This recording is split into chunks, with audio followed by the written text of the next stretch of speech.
Ele é apontado como um grande médium da atualidade. Eu vou conversar com Divaldo Franco.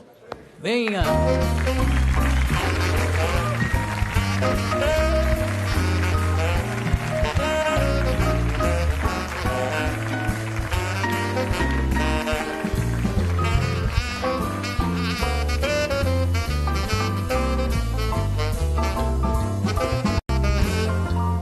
Muito obrigado pela sua presença aqui no programa.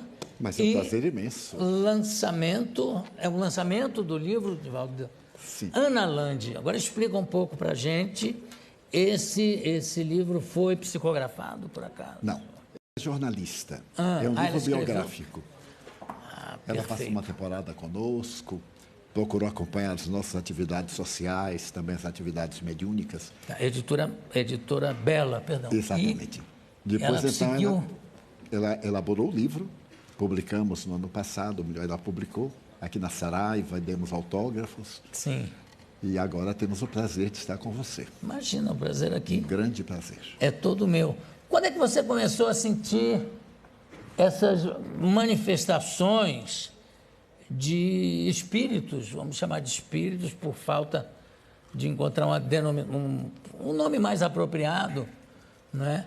Manifestação ou espírito, enfim.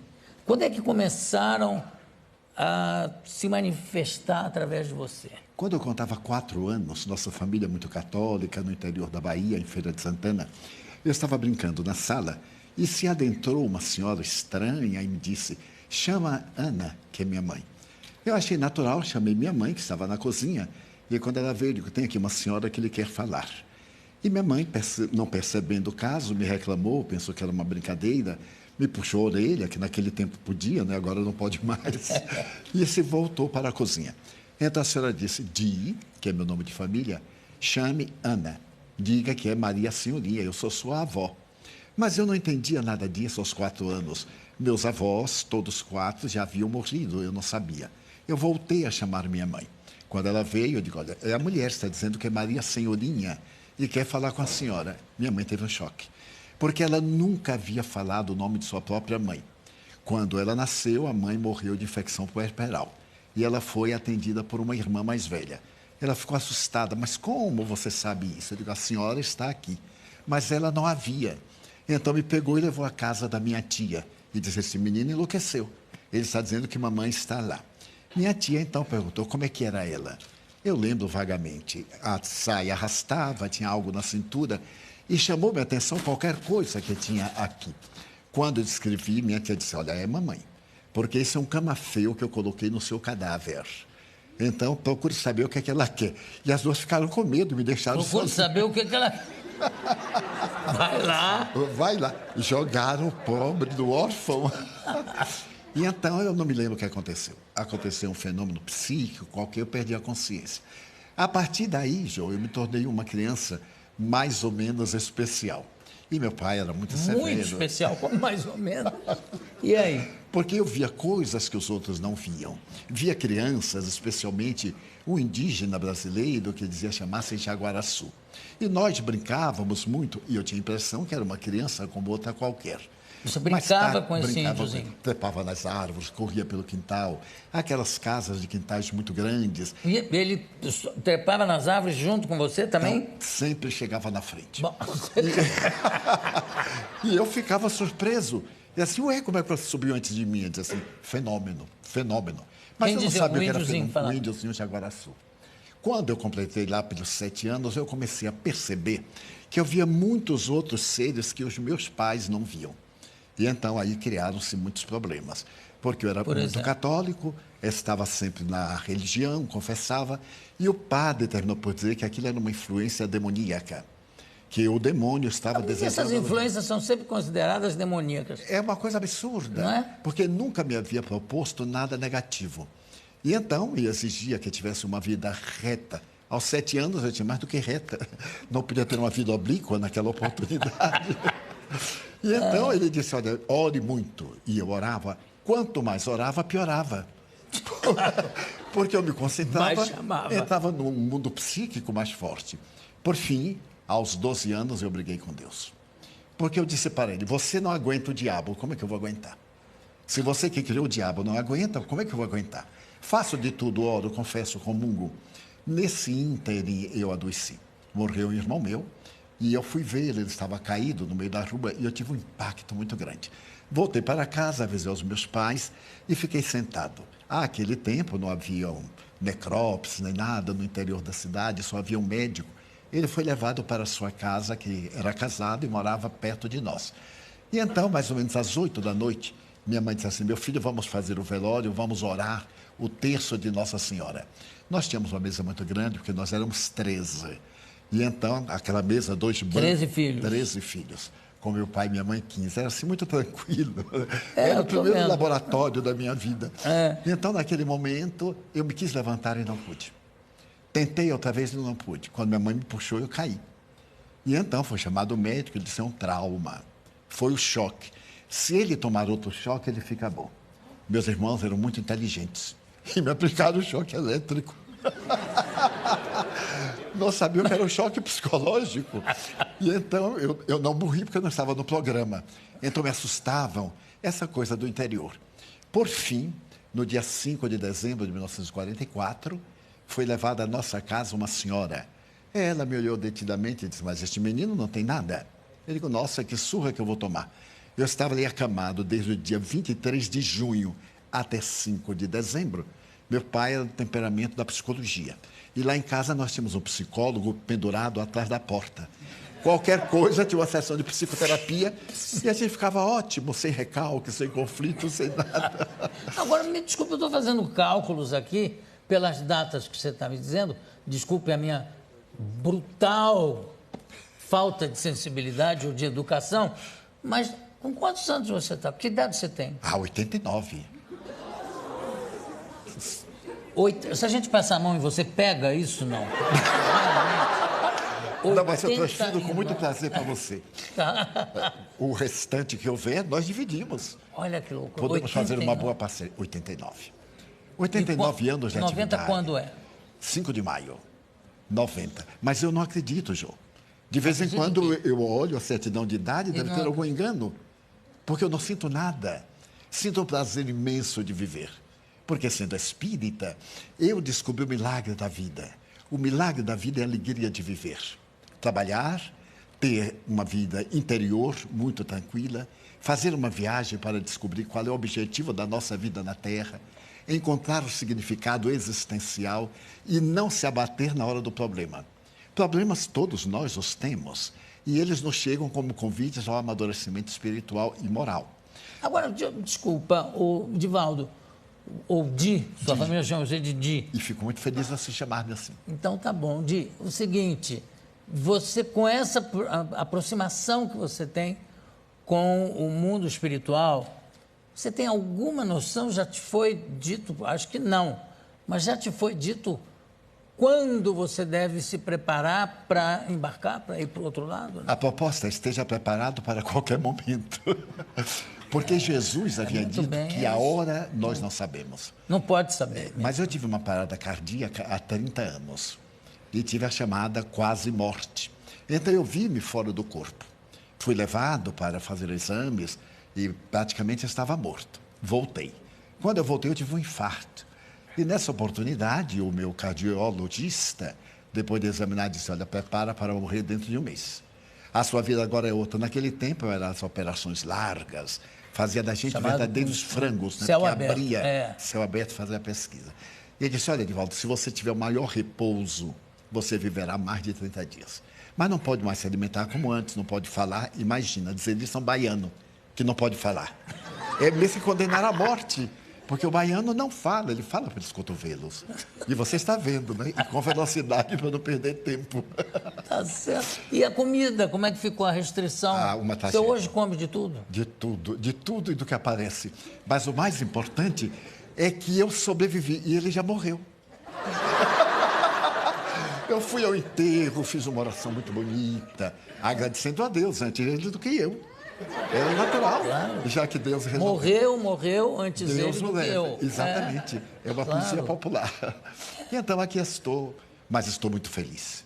E você trabalha, qual é o tipo de trabalho que você exerce nesse sentido da espiritualidade. Você tem...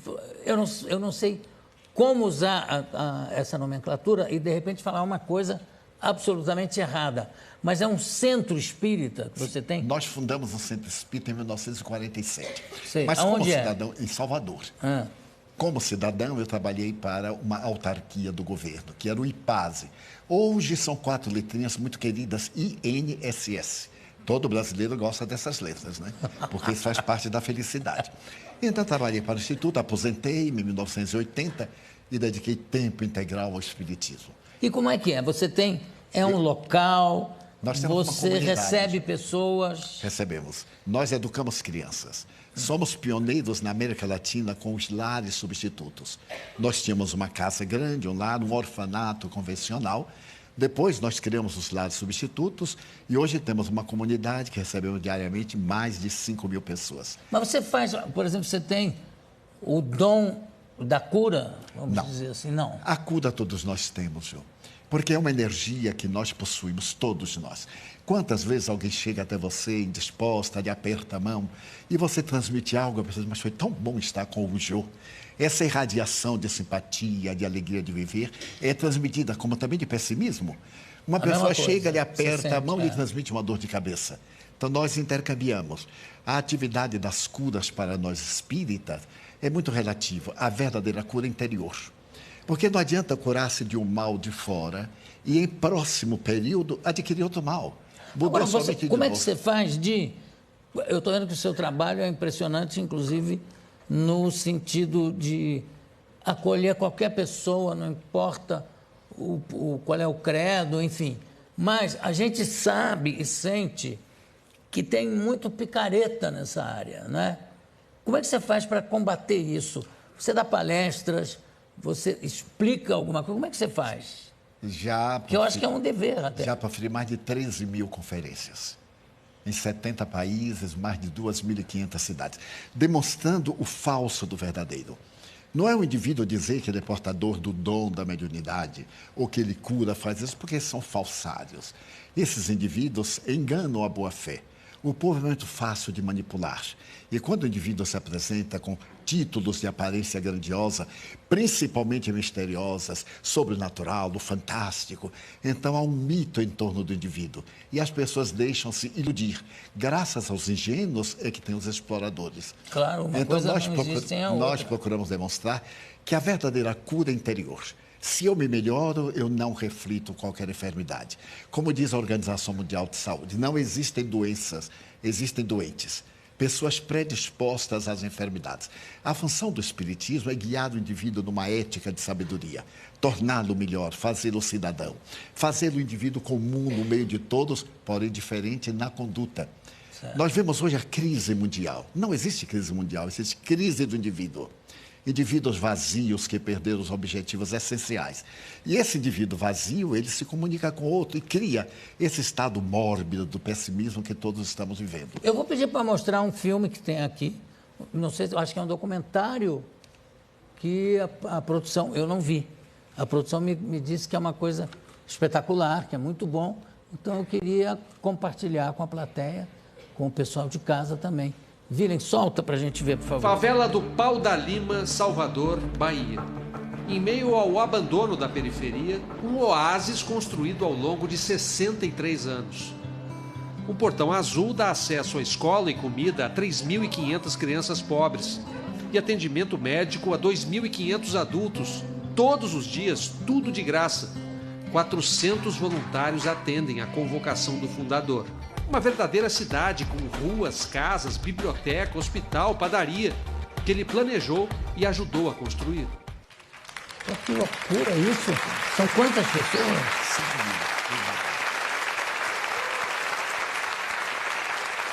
Agora, isso é uma entidade que vive de contribuições? Contribuições, convênios governamentais, principalmente na área da educação. Nós temos 103 professores em convênios com a prefeitura, com o Estado. E recebemos também mantemos alguns convênios com o governo federal. E você, por exemplo, qual é a sua mediunidade? É de psicografar, como era o Chico Xavier? Sim. E Quantos livros já psicografou? 260. De que autores, vamos dizer assim? Tem autores Rabindranath específicos? Tagore, que foi o grande poeta indiano, né? Viana de Carvalho, Joana de Ângeles, mais de 60 espíritos. Agora, a diferença entre nós e outros autores é que nós cedemos os direitos autorais não só para a nossa obra, como para outras instituições. Porque o lema do Espiritismo é a caridade. Mas não apenas a caridade de doar, a caridade moral, a caridade de compreender os outros. Cada qual tem o direito de crer ou de não crer. Eu respeito mais um ateu digno do que um religioso hipócrita. Então, a grande coisa...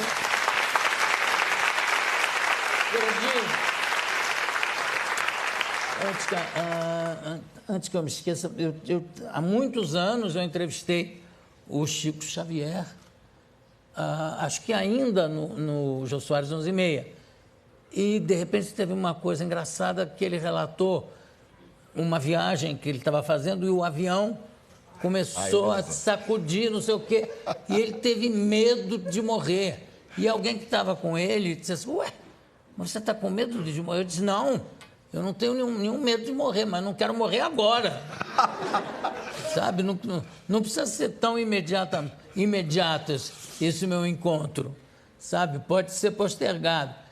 E, graças a Deus, o avião seguiu viagem e tal. Você tem medo desse encontro? Não, não tenho. Já me acostumei. A essa altura do campeonato, eu sou preparado para tudo. Porque já viajei muito de carroça, de avião e de navio, tudo que existe. Então, já estou... Acho que você provavelmente vai morrer de gasto, porque quando chegar nos 100 e poucos... Muito obrigado, 120, 100 e poucos. Mas essa é a minha perspectiva. Né? É. Um amigo, eu estive adoentado, e um amigo muito gentil disse, não se preocupe de morrer, você está muito bem, pode morrer. Mas quem lhe disse que eu quero morrer? Não, eu quero viver, sou espírita, mas eu quero viver um pouco aqui na Terra. Eu ainda não realizei todos os meus ideais. E depois disso nós criamos uma maternidade para atender partos sem dor. E para poder fazer também partos que não sejam cirúrgicos. E temos um resultado fantástico. Não, eu acho que o resultado fantástico já está espelhado aqui na sua presença. Eu quero agradecer demais a presença deste humanitário, não vou chamar de espírita, vou chamar de humanitário, que é o trabalho, é o que ele é, tá? Divaldo Franco. Muito obrigado pela sua presença. Mas sou eu que agradeço, Jô. Demais. Você não faz ideia da emoção.